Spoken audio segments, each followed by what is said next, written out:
sesuai perjanjian kita, saya akan melakukan wawancara hari ini. Namun sebelum saya mulai wawancara, saya akan memberikan pengertian apa itu dilema etika dan apa itu wujudan moral. Kalau dilema etika itu di mana ada sebuah kasus atau permasalahan, di situ kita harus mengambil suatu keputusan, kita harus memilih antara kedua-duanya itu merupakan hal yang benar. Kemudian kalau wujudan moral itu di mana ada suatu kasus atau permasalahan, di situ kita harus mengambil sebuah keputusan atau pilihan di mana antara salah dan benar. Dari penjelasan saya ini, apakah Ibu sudah memahaminya? Jadi ya Bu, kan kata-kata dilema etika, wujudan moral itu kan agak asing tuh Bu. Nah, contohnya itu yang seperti apa? Contohnya kalau dilema etika itu, misalnya di sebuah sekolah ya Bu ya, sekolah SMP. Sekolah ini mau melakukan studi lapangan. Peraturan sekolah itu kalau dia boleh ikut di lapangan kalau sudah lunas pembiayaan gitu kan. Kalau tidak lunas tidak boleh ikut. Tapi ada satu murid namanya murid A yang merupakan murid yang pandai di sekolahnya dan dia hobi studi lapangan yang mengenai biologi. Tapi dia belum lunas pembiayaan. Tiba-tiba di hari H anak A tadi datang bersama orang tuanya. Dia sudah bersiap-siap ingin mengikuti studi lapangan tersebut. Di mana orang tua si A tadi memohon kepada gurunya untuk membolehkan anaknya ikut dengan perjanjian akan mengisi biayanya itu dengan mencicil gitu. Jadi di sini kan guru tersebut merasa dilema nih, ya kan. Sedangkan dengan murid lain yang tidak bayar tidak boleh ikut, tapi tiba-tiba anak yang pintar tadi datang udah bersiap-siap dan orang tuanya pun berjanji akan melunasi dengan mencicil. Disinilah ditantang guru tersebut untuk memilih apakah beliau memilih mengikutkan anak tersebut atau tidak. Itu dilema etika contohnya ya Bu. Kemudian kalau wujudan moral misalnya di suatu sekolah SD kita katakan ya Bu ya, anak ini dia nilainya biasa-biasa saja, tapi dia kepingin sekali masuk negeri, sekolah negeri. Jadi ada usaha orang tuanya meminta kepada sang guru gitu kan untuk menaikkan nilainya agar dia bisa masuk ke negeri gitu. Jadi di sini seorang guru atau kepala sekolah tersebut ada tantangan gitu kan. Kalau kita mengabulkan kemauan orang tua, kita naikkan nilainya tinggi kan.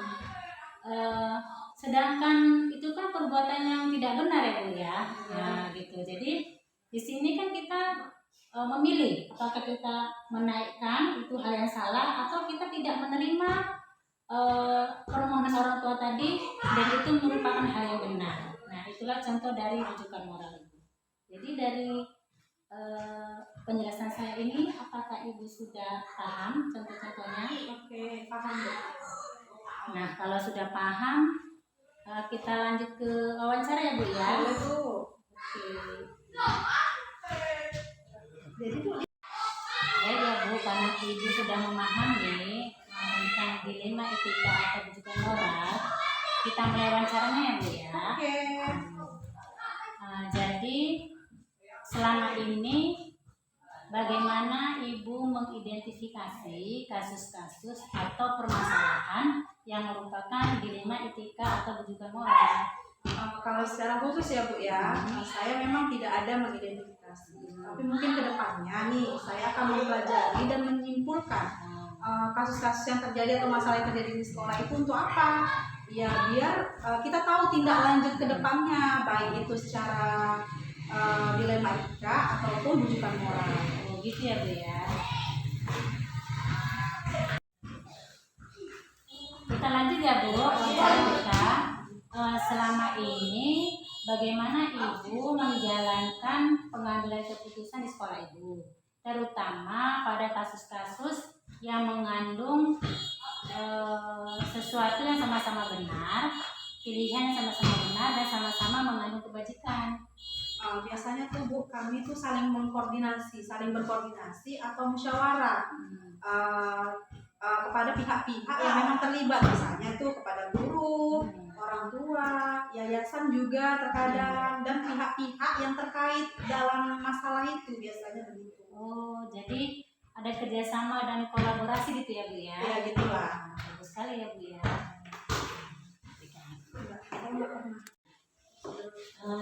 Kita lanjutkan ya Bu. Iya. Ini Ya, Bu, pertanyaan lanjut, Bu. yang ketiga ya Bu ya. Langkah-langkah apa atau prosedur yang biasa Ibu lakukan di sekolah Ibu untuk mengambil keputusan ini? Prosedur tadi ya Bu ya. Kalau prosedur itu kayaknya nggak ada yang baku Bu, tapi tadi merujuk ke poin kedua, pertanyaan kedua tadi itu musyawarah ya Bu. Dimana musyawarah itu bisa jadi mufakat. Tadi kan selain juga memang keterlibatan sekolah, guru, gitu kan, orang tua, pihak yayasan, mungkin kalau diperlukan pun orang yang berkompeten di situ juga kita ajak, gitu. Kita ajak musyawarah. Berarti sudah berjalan dengan bagus ya Bu ya, cara Ibu mengambil keputusan dan menyelesaikan suatu permasalahan sekolah. Baiklah ya Bu, selanjutnya untuk pertanyaan keempat, ini hal-hal apa saja selama ini yang Ibu anggap paling efektif untuk pengambilan keputusan dalam kasus-kasus dilema etika ini? Yang pasti ya Bu, mengumpulkan fakta-fakta tadi yang terkait dengan masalah. Jadi kan peserta musyawarah tadi itu, yang guru, orang tua itu harus mengumpulkan fakta-fakta yang berkaitan dengan masalah itu. Terus kami rundingkan bersama-sama. Setelah dapat hasil keputusan itu yang matang, barulah nanti disitulah saya mengambil keputusan. Biasanya begitu. Baik sekali ya Bu ya, langkah-langkah yang Bu ambil tersebut ya. Insya Allah Bu.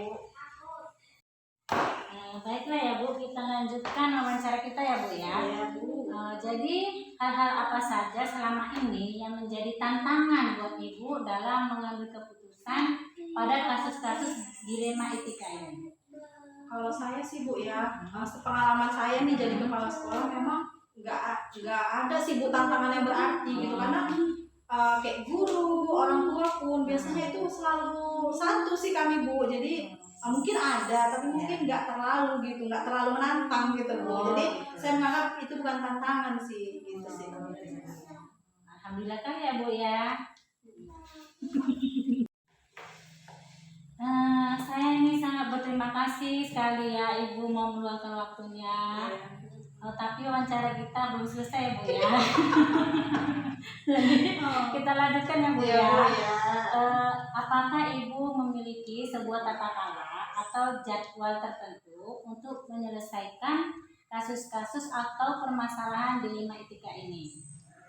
Kemudian apakah Ibu menyelesaikan masalah itu di tempat atau Ibu menunggu pada jadwal tertentu? Kemudian cara apa atau prosedur apa yang Ibu jalankan? Kalau saya sih Bu tergantung masalahnya Bu. Kalau kira-kira ringan ya bisa saat itu, tapi kalau menurut saya itu berat, dalam bermusyawarah itu kan kita juga perlu waktu ya kan Bu. Terus juga saya udah pasti harus punya gambaran atau gimana nih seharusnya nanti perselesaiannya gitu dalam penyelesaian. Jadi saya juga kadang-kadang nih merujuk kepada orang-orang yang berkompeten gitu. Saya bertanya kepada dia, gimana nih kalau kita dapat kasus seperti ini? Gitu sih Bu. Jadi tergantung masalahnya. Kalau dia ya kita bilang bukan kecil ya Bu, tapi agak ringan, ya mungkin pada saat itu bisa. Tapi kalau agak berat mungkin perlu waktu. Gitu ya. Bagus sekali ya Bu. Alhamdulillah. Kemudian Bu, adakah seseorang atau faktor-faktor yang mempermudah atau membantu Ibu dalam pengambilan keputusan pada kasus-kasus atau persoalan dilema etika? Seseorang tadi ya Bu ya. Kalau seseorang sih nggak ada sih Bu, tapi memang dengan jalan musyawarah itu saya rasa sudah satu keputusan sih. Karena kan dengan kita bermusyawarah itu kan banyak kepala tuh Bu yang kita rundingkan, Iya. ajak kita cari jalan tengahnya. Itu saya rasa keputusan itu udah hasil terbaik sih menurut saya. Jadi nggak ada seseorang. Oh gitu ya Bu ya.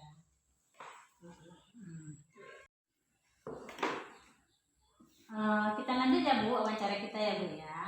Dari semua hal yang telah saya sampaikan tadi, adakah pembelajaran yang bisa Ibu petik untuk pengalaman Ibu dalam pengambilan keputusan pada kasus-kasus dilema etika? Dari 7 pertanyaan tadi ya Bu, itu semua berarti hasil keputusan kan melalui musyawarah. Ya. Jadi yang bisa saya ambil memang pada saat kita punya masalah ya kita harus bermusyawarah. Gitu ya. Apalagi ini ruang lingkupnya kan besar Bu, sekolah. Ya walaupun sekolah saya cuma sekolah TK, warganya nggak banyak gitu, tapi tetap kita coba belajar tuh, walau di ruang lingkup lebih kecil mau ruang lingkup lebih besar, musyawarahkanlah apa-apa yang menjadi kendala kita. Biasanya itu lebih apa ya Bu? Hasilnya tuh lebih apa ya kalau saya bilang? Jadi kita tuh nggak mengambil keputusan sendiri gitu. Jadi itu keputusan bersama. Jadi konsekuensi juga kita tanggung bersama gitu dia. Jadi di sini Ibu lebih mengutamakan dan mementingkan hasil musyawarah dan mufakat Iya. ya. Di sini saya sangat berterima kasih sekali ya sama Ibu Bulan yang sudah meluangkan waktunya untuk mengadakan wawancara ini. Saya ucapkan terima kasih banyak sekali sama Ibu. Ya. Terima kasih ya Bu ya. Mudah-mudahan di lain waktu kita bisa ketemu lagi ya Bu ya.